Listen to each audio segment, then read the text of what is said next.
आशा करता हूं आप सब बहुत अच्छे होंगे। मेरा नाम है सिद्धांत अग्निहोत्री। स्टडी ग्लोस पे आपका बहुत बहुत स्वागत है। Boeing uncrewed Starliner orbital flight test 2 को पोस्टपोन कर दिया है एक बार फिर से।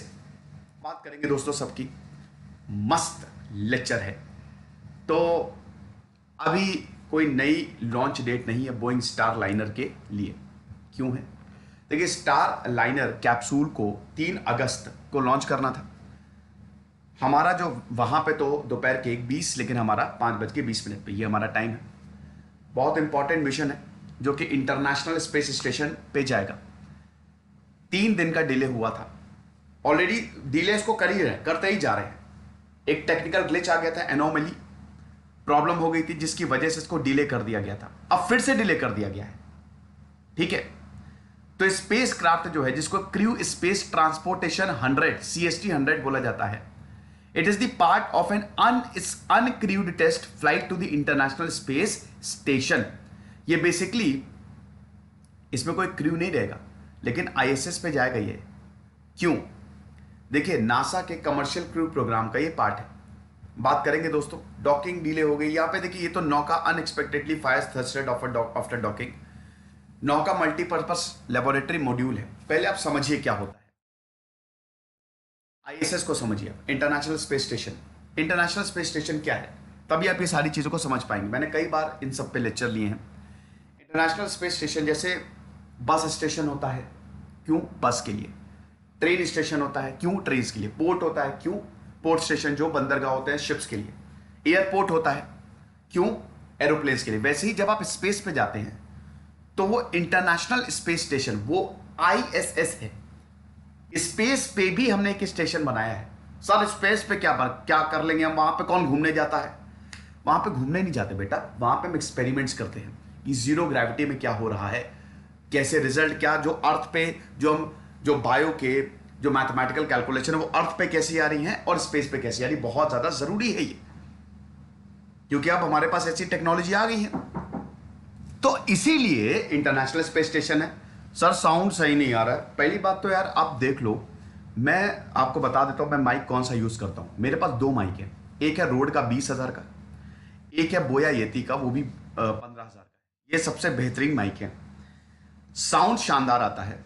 अब मुझे कंप्लेन मत करना। कुछ लोग कंप्लेन करते हैं चाहे जितना बेचा साउंड आ जाए, अभी बीच में कभी कभी प्रॉब्लम हो जाती है, बिल्कुल मानता हूं। वो मैं इसलिए बताता हूं क्यों प्रॉब्लम होती है। देखिए दोस्तों, मुझे ट्रैवल करना पड़ता है कई बार। भैया आप थोड़ी ये कंपनी संभाल रहे हैं तो इधर उधर जाना पड़ता है। तो क्या है ना, कई बार मैं अपना माइक नहीं ले जाता हूँ, या कई बार क्या होता है कि माइक जो है वो सही से कनेक्ट नहीं हो पाता, इसलिए साउंड जो है वो क्रिस्प नहीं आ पाता। जैसे अभी मैं माइक यूज नहीं कर रहा हूँ तो अभी आपको साउंड की प्रॉब्लम होगी, क्योंकि मैं ऑलरेडी बाहर आया हूँ। ओके, तो डेडिकेशन देख रहे हो मेरा, चाहे जहाँ पे भी जाऊँ लेक्चर जरूर रिकॉर्ड करता हूँ। एक बार मैंने कार के अंदर बैठ के लेक्चर रिकॉर्ड किया था, क्योंकि खैर वो कोर्स वर्क था तो मुझे देना ही देना था। एनीवे, तो अभी मुझे पता है कि थोड़ा सा साउंड सही नहीं है, तो आप कॉम्प्रोमाइज करिए। तो इंटरनेशनल स्पेस स्टेशन जो है, तो वही है कि यहाँ पे एस्ट्रोनॉट जाते हैं, 5-6 महीने बिताते हैं, रहते हैं, एक्सपेरिमेंट करते हैं। सुनीता विलियम्स गई थी, सब कोई गया है, और फिर वो वापस आ जाते हैं। स्पेस स्टेशन में 5 बेडरूम्स होते हैं, 2 बाथरूम होते हैं, जिम होता है, विंडो होती है, 6 लोग वहाँ पे रहते हैं, और इतना बड़ा होता है कि एक फुटबॉल फील्ड आ जाए। किसने इसको बनाया है? America, Russia, Japan, Europe. ठीक है, इसने इंटरनेशनल स्पेस स्टेशन को बनाया है, ISS। अब आप समझिए, अब यहां पे बहुत सारी लेबोरेटरीज होती हैं। ठीक है, बहुत सारी लेबोरेटरीज होती हैं जहां पे एक्सपेरिमेंट होते हैं। इसमें एक लेबोरेटरी है नौका मल्टीपर्पस लेबोरेटरी। ठीक, दूसरी चीज डॉकिंग। आपने वो इंटरस्टेलर मूवी देखी है, डॉकिंग? डॉकिंग क्या होता है कि देखो, जब भी जो जैसे भारत कह रहा हूं कि नासा ने जैसे मान लो कि कोई स्पेसक्राफ्ट भेजा, उसमें लोग हैं, तो डॉकिंग क्या होता है कि ओरिएंटेशन, मतलब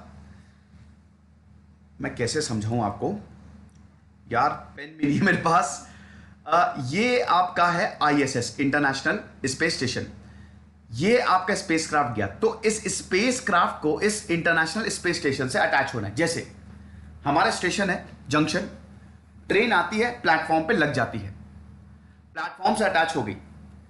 तो ऐसे ही होता है, जब भी आप स्पेसक्राफ्ट छोड़ते हो ना, तो वो ऊपर जाएगा स्पेस पे, और वो जो है वो कनेक्ट होगा आपका international Space station ISS.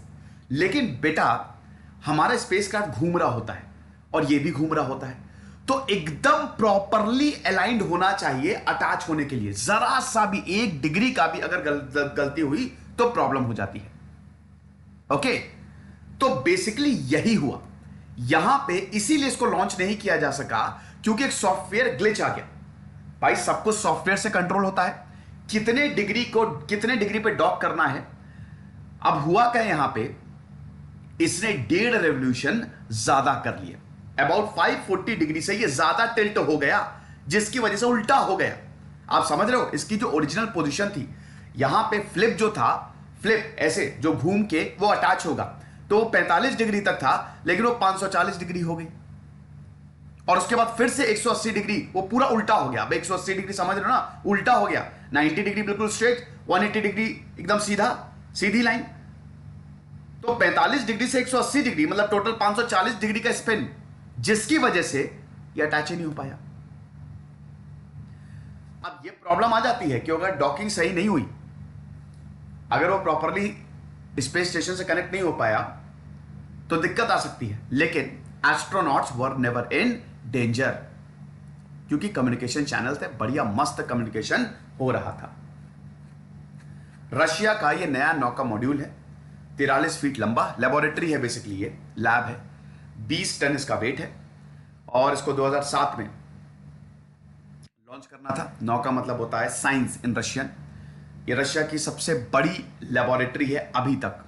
Okay, और यहां ये मत समझिए कि रशिया अमेरिका सब लोग एकदम मिल बांट के काम करते हैं, क्योंकि भाई देखो स्पेस में जो एक्सपेरिमेंट होगा वो खाली रशिया को थोड़ी ना, पूरी दुनिया को रिजल्ट देगा, पूरी दुनिया को वो सुख देगा। तो इसीलिए ये चीज है। उसके बाद यहां पे ऑक्सीजन जनरेटर है, स्पेयर बेड है, टॉयलेट है, रोबोटिक कार्गो है। इंटरनेशनल स्पेस स्टेशन में आपको बना ही चुका हूं। अच्छा बताइए, बना कैसे सकता, बता ही चुका हूं। एनसीईआरटी ज्योग्राफी मैं खुद पढ़ा रहा हूं। ज्योग्राफी आपको बोरिंग लगती है, आपसे नहीं लगेगी। तो हमारा एनसीईआरटी ज्योग्राफी का कोर्स लॉन्च हो गया है, 6th to 12th तक की एनसीईआरटी मैं पढ़ा रहा हूं। हिस्ट्री और पॉलिटी की एनसीईआरटी ऑलरेडी कंप्लीट हो गई है। मैंने अक्टूबर में बोला था, और मैंने 31 जुलाई तक 6th to 12th तक की एनसीईआरटी पूरी कंप्लीट कर दी। अब ज्योग्राफी मैं कंप्लीट करूंगा। अभी 15% ऑफ है शुरुआत के 100 स्टूडेंट्स के लिए। कमेंट और डिस्क्रिप्शन बॉक्स में लिंक दिया है, जाइए यूज करिए कोड से 15। आप 50% है प्लस 60%, 15% और है। साथ ही साथ अगर आप कंबाइंड कोर्स ले रहे हैं हिस्ट्री पॉलिटी ज्योग्राफी, तो आप सिड 20 यूज करिए, तो आपको 20% ऑफ मिलेगा। सर बीच बीच में प्रमोशन करते हो यार, देखो मैंने तुम लोगों के लिए कोई चीज़ ज्वाइन नहीं की, कोई कंपनी ज्वाइन नहीं की, वरना मैं चला जाता, जानते हो कहाँ चला जाता, फिर आप लोग मुझे गाली देते। तो आप एक बात बताओ कि आप लोगों के लिए मैंने जब ज्वाइन नहीं किया, मैं आपको क्वालिटी कंटेंट इतने कम दामों में 100 200 रुपए में कोर्स निकाले मैंने, इतना क्वालिटी कंटेंट। आप मेरी बात नहीं समझते हो, आप भी पढ़ रहे हो, आपको भी पैसे कमाने हैं ना। पैसे अगर पैसे नहीं कमाओगे तो काम कैसे चलेगा। तो मुझे, मैं इतना बस कमा रहा हूँ जितना सस्टेन कर पाऊँ, 40-45 लोगों को बस सैलरी दे दूँ, तो इतना समझो थोड़ा सा। तो इसीलिए शानदार कोर्सेज है, कंबाइंड एनसीईआरटी जरूर अवेल करें। ये इस तरीके का स्पेस स्टेशन होता है आईएसएस, ठीक है ना। यहाँ पे सारे के सारे एक्सपेरिमेंट जो है वो परफॉर्म किया जाता है। नासा का जो कमर्शियल क्रू प्रोग्राम है उसका क्या ऑब्जेक्टिव है, सबसे पहले वही है कि यहाँ पे स्पेस का एक्सेस जो है वो और ज़्यादा आसान हो जाए। आप आसानी से ट्रांसपोर्ट कर दे, जिसको भी इंटरनेशनल स्पेस स्टेशन जाना है, धरती से उसको उठाओ, प्लेन में बैठाओ, मतलब स्पेस क्राफ्ट में बैठाओ, और उसके बाद उसको ट्रांसफर कर दो। तो ये एक तरीके से टेस्ट मिशन है। साथ ही साथ लो अर्थ ऑर्बिट पे जाना है, ये क्रू ट्रांसपोर्ट हमको लो अर्थ ऑर्बिट पे करना है, ठीक है। दूसरी चीज़ ये है कि अब स्पेसएक्स आ गया है, बोइंग, ये दो इनके पार्टनर्स हैं। स्पेसएक्स के तो भैया रीयूजेबल थ्रस्टर्स हैं, वो ऊपर छोड़ के आएंगे। भाई देखो यहाँ पे लॉन्च व्हीकल होता है ना, जो आपकी, जैसे मान लीजिए कि आपकी गाड़ी जो है आपको एक डेस्टिनेशन तक छोड़ के आएगी, वो लॉन्च व्हीकल है। तो ऐसे ही स्पेस तक पहुंचाने का भी लॉन्च व्हीकल होता है, PSLV, GSLV। अब ये जो सैटेलाइट लॉन्च व्हीकल है, या जो लॉन्च व्हीकल होते हैं ये आपको ऊपर तक छोड़ के आएंगे, लेकिन स्पेसएक्स क्या है, एक बार वो ऊपर गए फिर खत्म, लेकिन स्पेसएक्स दोबारा वो वापस आ जाएंगे, उसको आप रीयूज कर सकते हो, तो कितने करोड़ों अरबों रुपए बचेंगे। तो ऑलरेडी नासा ने बोइंग और स्पेसएक्स से यहां पे पार्टनरशिप जो है वो कर ली है, कमर्शियल पार्टनर्स है। अब CST-100 स्टारलाइनर की बात करते हैं। 400 पाउंड ऑफ नासा कार्गो और क्रूज सप्लाई लेके जाने वाला था, 24 घंटे लगते ISS, क्योंकि भाई सप्लाई लगातार जानी चाहिए ना भाई, खाना क्या खाएंगे वो, तो सप्लाई तो जानी ही चाहिए उनको ना। स्पेस क्राफ्ट इस तरीके से डिजाइन किया गया था कि 7 पैसेंजर्स को वो लेके जा सके लोअर अर्थ ऑर्बिट तक। Boeing Starliner it is one of the 2 US space craft जो कि एस्ट्रोनॉट्स को ट्रांसपोर्ट करेगा और वापस भी लेके आएगा इंटरनेशनल स्पेस स्टेशन से। तो एक तरीके से टैक्सी सर्विस है, ओ स्पेस जाना है, हाँ जाना है, कितना रुपया लगेगा, 200 रुपया, ओके बैठ जाओ, तो जाओ ISS और वापस आ जाओ। मजाक कर रहा हूं हर कोई नहीं जा सकता, ये इस तरीके का इसका मॉड्यूल है। आप देख सकते हो ये है, ये देखो ये डॉकिंग होता है ना, ये खुलता है, ये ऐसे घूमता है, ये पूरा घूमेगा, इसके अंदर लोग बैठे होते हैं, तो ये क्रू मॉड्यूल थ्रस्टर्स होते हैं और ये 7 क्रू इसके अंदर जा सकते हैं, बैठे होते हैं उल्टा एकदम, और उसके बाद it will rotate, it actually rotates and it opens, hatch opens and then it is connected to the international space station। ठीक है, तो अब ये डॉकिंग जो है it has to be proper, otherwise it will fail, slight error will cause damage, बहुत खतरनाक, the life will be in danger जो एस्ट्रोनॉट बैठे होते हैं इसमें। तो इसीलिए ये खुलता है और उसके बाद अटैच होता है यहां से इंटरनेशनल स्पेस स्टेशन पे, और फिर सब बढ़िया, सब चंगा सी। ये है भैया एलॉन मस्क, गजब इंसान है यार, गजब इंसान। सच बता रहा हूं भाई, ये जो ना कर दे वो हर चीज कर सकते हैं ये। तो स्पेस एक्स इनकी कंपनी है। खुश रहिए, पढ़ते रहिए। इधर से सिद्धांत अग्निहोत्री साइनिंग ऑफ।